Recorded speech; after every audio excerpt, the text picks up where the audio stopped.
दोस्तों, सीटेट और जेटेट दोनों का कन्फ्यूजन दूर इस वीडियो के माध्यम से मैं करने की कोशिश करूंगा दोस्तों। साथ ही साथ प्रूफ के साथ दोस्तों मैं एक चीज़ बता दूं, जैसा मुझे लगता है कि जो सीटेट पास हैं उनको यह लगता है कि मैं जेटेट पास हूं, इसलिए मैं जेटेट के पक्ष में बात करता हूं। कुछ सीटेट वालों को ऐसा लगता है, कुछ जेटेट वालों को भी ऐसा ही कन्फ्यूजन है कि उन्हें लगता है कि मैं सीटेट पास हूँ, इसलिए सीटेट के पक्ष में बात करता हूँ। लेकिन ऐसा कोई बात नहीं है दोस्तों, क्योंकि मैं जेटेट और सीटेट दोनों ही पास किया हूँ। और मैं इसलिए बता रहा हूँ क्योंकि आप बहुत सारी कन्फ्यूजन भरी बातें करते हैं और गलत आपके दिमाग में जो कंसेप्ट बैठा हुआ है उसको मैं समझाने का प्रयत्न करता हूं दोस्तों। तो इसको मैं अपना जो सर्टिफिकेट है वही चूँकि आपको दिखाता हूं। ऐसे तो मेरे पास बहुत सारे सीटेट और जेटेट बीटेट का सर्टिफिकेट है, लेकिन कुछ को दिखाने का प्रयास करता हूं दोस्तों, जिससे कि आप समझ सकें। चूँकि वीडियो लंबी हो जाएगी तो हम चलते हैं, अपना सर्टिफिकेट दिखाते हैं, तब आपको यकीन हो जाएगा। दोस्तों, कोई भी यूट्यूबर नहीं दिखाएंगे जो मैं दिखा रहा हूँ। अपना सर्टिफिकेट जो भी है यूट्यूबर आपको नहीं दिखाना चाहेंगे। लेकिन आप देख लीजिए दोस्तों, मैं ये रहा मेरा जेटेट का सर्टिफिकेट 6 to 8 के लिए। चूँकि बीएड के जो कैंडिडेट्स होते थे वो सिर्फ और सिर्फ पहले भर पाते थे 6 to 8 का ही फॉर्म भर पाते थे दोस्तों, जिसको कि अपर प्राइमरी कहा जाता था, लेवल 2। अब बात करते हैं दोस्तों, अभी भी जो है रूल वही आ गई है, फिर से पुराना नियम, जिसके तहत बीएड वाले सिर्फ और सिर्फ 6 to 8 ही फॉर्म फिलअप कर सकते हैं, 1 to 5 के लिए फिलअप नहीं कर सकते हैं। अब चलते हैं सीटेट की सर्टिफिकेट की तरफ दोस्तों ये सीटेट का लेवल 1 का सर्टिफिकेट है दोस्तों, प्राइमरी के लिए। आप देख सकते हैं, ये रहा सीटेट का सर्टिफिकेट, है ना। ये एक सर्टिफिकेट है 1 to 5 के लिए, 6 to 8 के लिए भी दिखाते हैं दोस्तों। देखिए ये 6 to 8 के लिए है, ये 1 to 5 के लिए है था, ये है 6 to 8 के लिए। देख सकते हैं दोस्तों, क्वालिफाइड दोनों में है। और तीनों में जहाँ जेटेट और सीटेट दोनों का बात किया जाए तो तीनों में जो मेरी मार्क्स थी बिना तैयारी करने का ही, ये जनरल की मार्क्स है, जबकि मैं कैटेगरी में ओबीसी में आता है दोस्तों। आप देख सकते हैं, तो इस प्रकार से है दोस्तों। अब और एक चीज़ मैं बता देना चाहता हूँ दोस्तों, बहुत सारे लोगों को कन्फ्यूजन है। किसी का कहना है कि नहीं आप डीएलएड की तरफ से बात करते हैं, तो कभी कोई कहते हैं कि नहीं बीएड की तरफ से बात करते हैं, तो उनका भी कन्फ्यूजन दूर करता हूँ दोस्तों। मैं बीएड भी हूँ और डीएलएड भी हूँ, ठीक है। मैं दिखा इसलिए रहा हूँ क्योंकि आपको कन्फ्यूजन ज़्यादा रहती है। तो आप देख सकते हैं दोस्तों, ये रहा मेरा बीएड का सर्टिफिकेट, ठीक है। उसके बाद मैं डीएलएड भी किया दोस्तों, वो भी मैं दिखाता हूँ आप लोगों को। देखिए ये रहा मेरा डीएलएड का सर्टिफिकेट, ठीक है। तो इस प्रकार से आप देख सकते हैं दोस्तों, ये मैं इसलिए प्रूफ दे रहा हूँ कि आप की हर समस्या का समाधान हो सके। मुझे डाउट नहीं करें कि आपकी ये प्रॉब्लम है, उसके पक्ष में बात करते हैं, ये प्रॉब्लम है उसके पक्ष में बात करते हैं, इसलिए मैं ऐसा किया दोस्तों। अब चलते हैं मेन मुद्दा की बात की और। तो दोस्तों, जेटेट वालों को लगता है कि सीटेट वाले में कम काबिलियत है, और इसी प्रकार से सीटेट वालों को लगता है कि जेटेट वालों में कोई टैलेंट नहीं है। लेकिन मुझे लगता है टैलेंट किसी के पास हो सकता है दोस्तों, यह व्यक्ति विशेष पर निर्भर करता है दोस्तों। मैं सीटेट और जेटेट दोनों के साथ रह के देखा हूँ और अनुभव किया हूँ कि जेटेट वालों को लगता है कि सीटेट को मौका मिल जाएगा तो हम लोगों की नौकरी नहीं हो पाएगी, लेकिन ऐसा नहीं है दोस्तों। मैं बता दूं कि अंत में इसको क्लियर करूंगा कि आखिर क्यों सभी सीटेट पास वालों को नियुक्ति नहीं हो पाएगी। इसके पहले मैं यह भी बता दूं कि दोस्तों, सीटेट वालों को भी ऐसा ही लगता है कि हम लोगों को मौका मिल जाएगा तो जेटेट वालों की खैरियत नहीं है। अब दोस्तों मैं आपको बताता हूँ कि आखिर क्यों सभी सीटेट की नियुक्ति होना संभव नहीं है। तो पहला कारण यह है कि दोस्तों, कि जो कहीं अस्थायी रूप से काम कर रहे हैं, चाहे वो प्राइवेट ही क्यों ना हो, वो इस काम को छोड़कर, जो उस काम को छोड़कर नहीं आ सकते, क्योंकि हाईकोर्ट के ऑर्डर के अनुसार सीटेट पास कैंडिडेट को एक बार में ही जेट पास करना अनिवार्य है। यानी कि आप सीटेट पास हैं और आप जॉब छोड़ के यहाँ पे आना चाहते हैं तो आपके लिए बहुत रिस्क है, क्योंकि आपको एक बार में ही, पहली बार में ही जीटेट पास करना है। यदि आप जीटेट पास नहीं करेंगे तो आपकी जो है नियुक्ति स्वतः समाप्त हो जाएगी।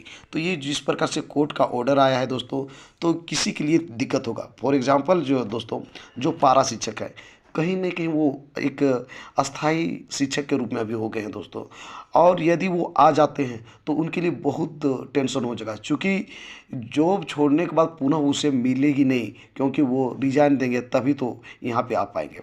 डीएवी शिक्षक का भी बात करते हैं या फिर संविदा कर्मी है, वे सब जो है आना नहीं चाहेंगे, क्योंकि आ जाएंगे तो एकदम कुछ भी हो सकता है, क्योंकि जेटेट का जो सिलेबस है वो कहीं नेट से भी बढ़कर है, और ऐसी स्थिति में कोई भी रिस्क नहीं लेना चाहेगा दोस्तों।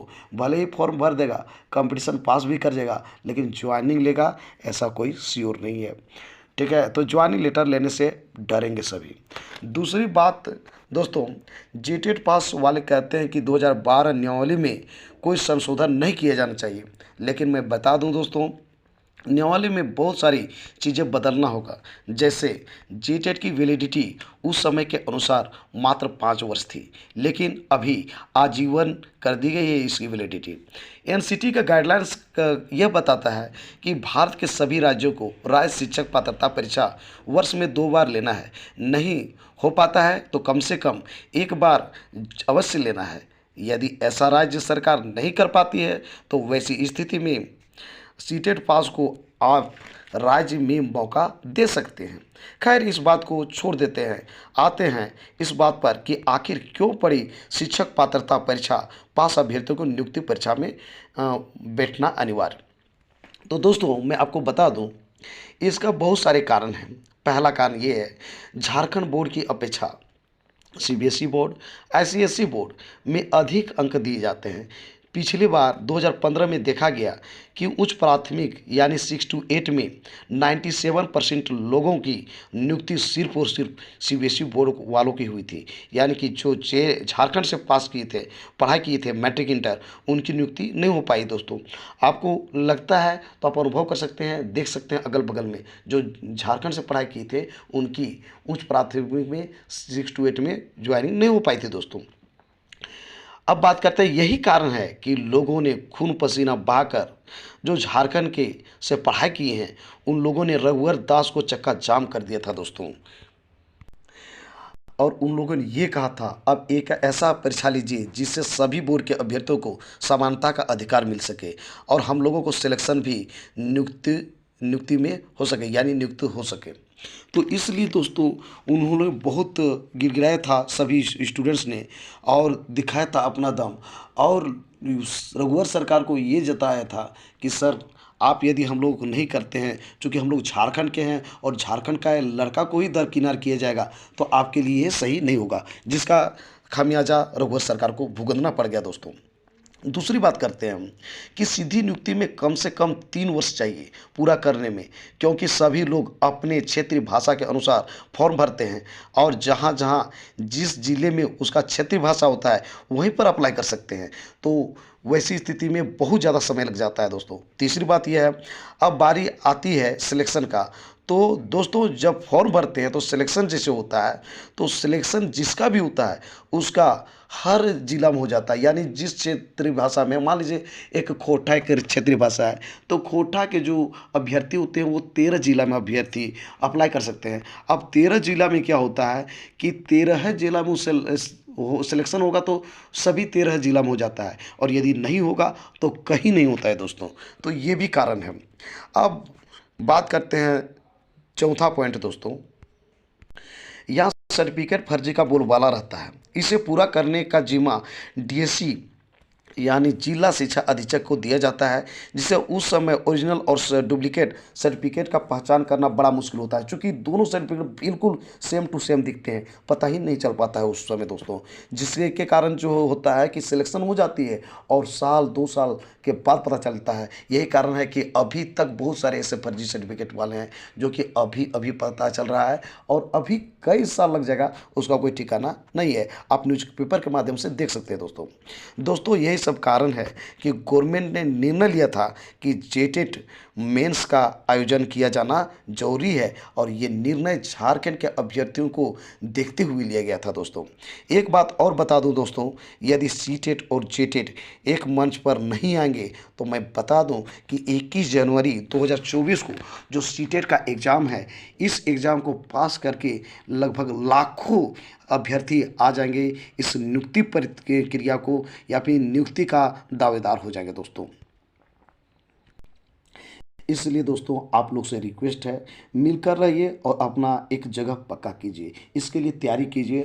और जहां आप देरी कीजिएगा सरकार को मौका मिल जाएगी। सरकार को एक ही चीज़ बोलने को आता है दोस्तों, आप देख रहे हैं 4 साल से एक ही चीज़ बोलती है। क्या बोलती है कि मैं क्या करूं, मैं तो बहाली लेने के लिए तैयार था, मैंने एग्ज़ाम कंडक्ट करवाने के लिए चाह रहा था, सीधी नियुक्ति भी करना चाह रहा था। वो दोनों चीज़ बोलेगी और कहेगी क्या करें, हम दोनों पक्ष में थे, सीटेट के भी पक्ष में थे, जेटेट के भी पक्ष में थे।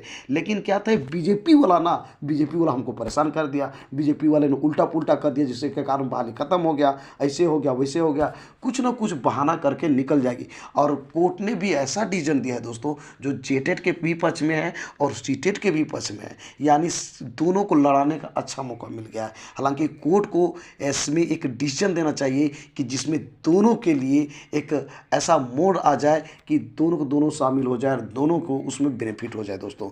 मेरी तो रिक्वेस्ट यही रहेगी और कोर्ट का बात को तो हम लोग को मानना ही पड़ेगा, चाहे वो जो भी हो।